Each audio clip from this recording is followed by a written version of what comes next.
বছরের ৩৬৫ দিনের ৩৬৪ দিনই ভাজা পোড়া গামলা ভরিয়ে ভাত খাই, আর বাকি রইল একদিন।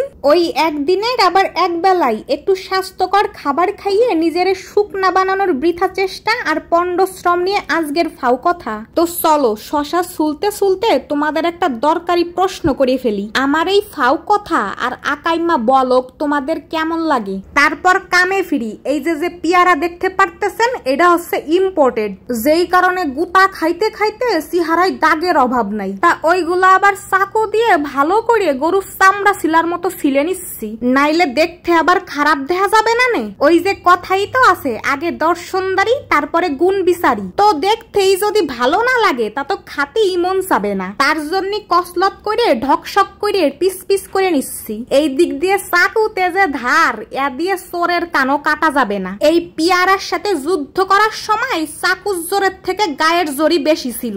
গায়ের জোর দেখাইও ক্যামেরার সামনে পিস পিস করার মুরদ হয়নি। তারপরে ক্যামেরার পিছনে গিয়ে পিস পিস করে নিয়ে আইছি। এবার চলে আইছি প্রথমে যে দেখাইছিলাম শশা চুলা, ওইটা কুটো কুটো করতি। এই ভিডিও করার জন্য এইসব ফলমূল সবকিছু আমার কত কসলত করে কাটা লাগে। জাগ্গা, শশা কিন্তু একটা উপকারী খাবার, বেশি করে শশা খাবেন। শশা খাইলে চর্বি কমে। নিয়মিত শশা খাইলে কেউ আপনাকে মুটকি ভুটকি গোল আলু আর বলবে না। তাই বলে আবার খুশির ঠেলায় নুন দিয়ে শশা মাখাই খাইতে যাইয়েন না, তাইলে মানসি গ্যাস সিলিন্ডার বলবে।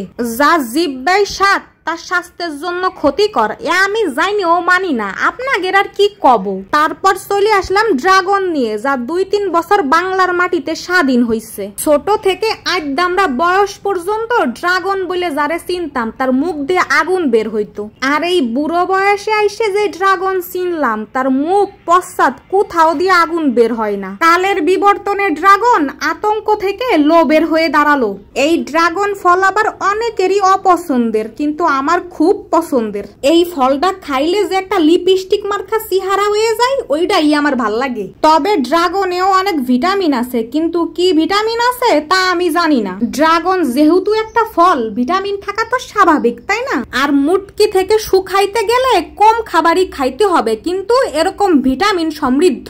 এই ফলমূল আর শাকসবজি পারে ভুটকি থেকে শুটকি বানাই দিতে, বুড়ি থেকে ছুরি বানাই দিতে। ওই যে দেখো না বলিউডের নায়িকাদের, তো তাগের মতো হতে গেলি ৩৬৫ দিনের ৩৬৪ দিনই এইগুলা খাইতে হবে। গামলা গামলা ভাত আর যখন মন চাই তখনই ফুচকা চটপটি খাওয়া যাবে না। ছুরিও থাকতে চাও আবার জিভ বেডারেও দুনিয়া চিনাইতে চাও, একসাথে তো দুই হবে না। তবে টিপস দেবার বেলায় আমি আছি, মানার বেলায় নাই। আমার কথা হইল শুটকি হইয়ে মরি আর ভুটকি হইয়ে মরি, মরতে তো হবেই, তার থেকে খাইয়েই মরি।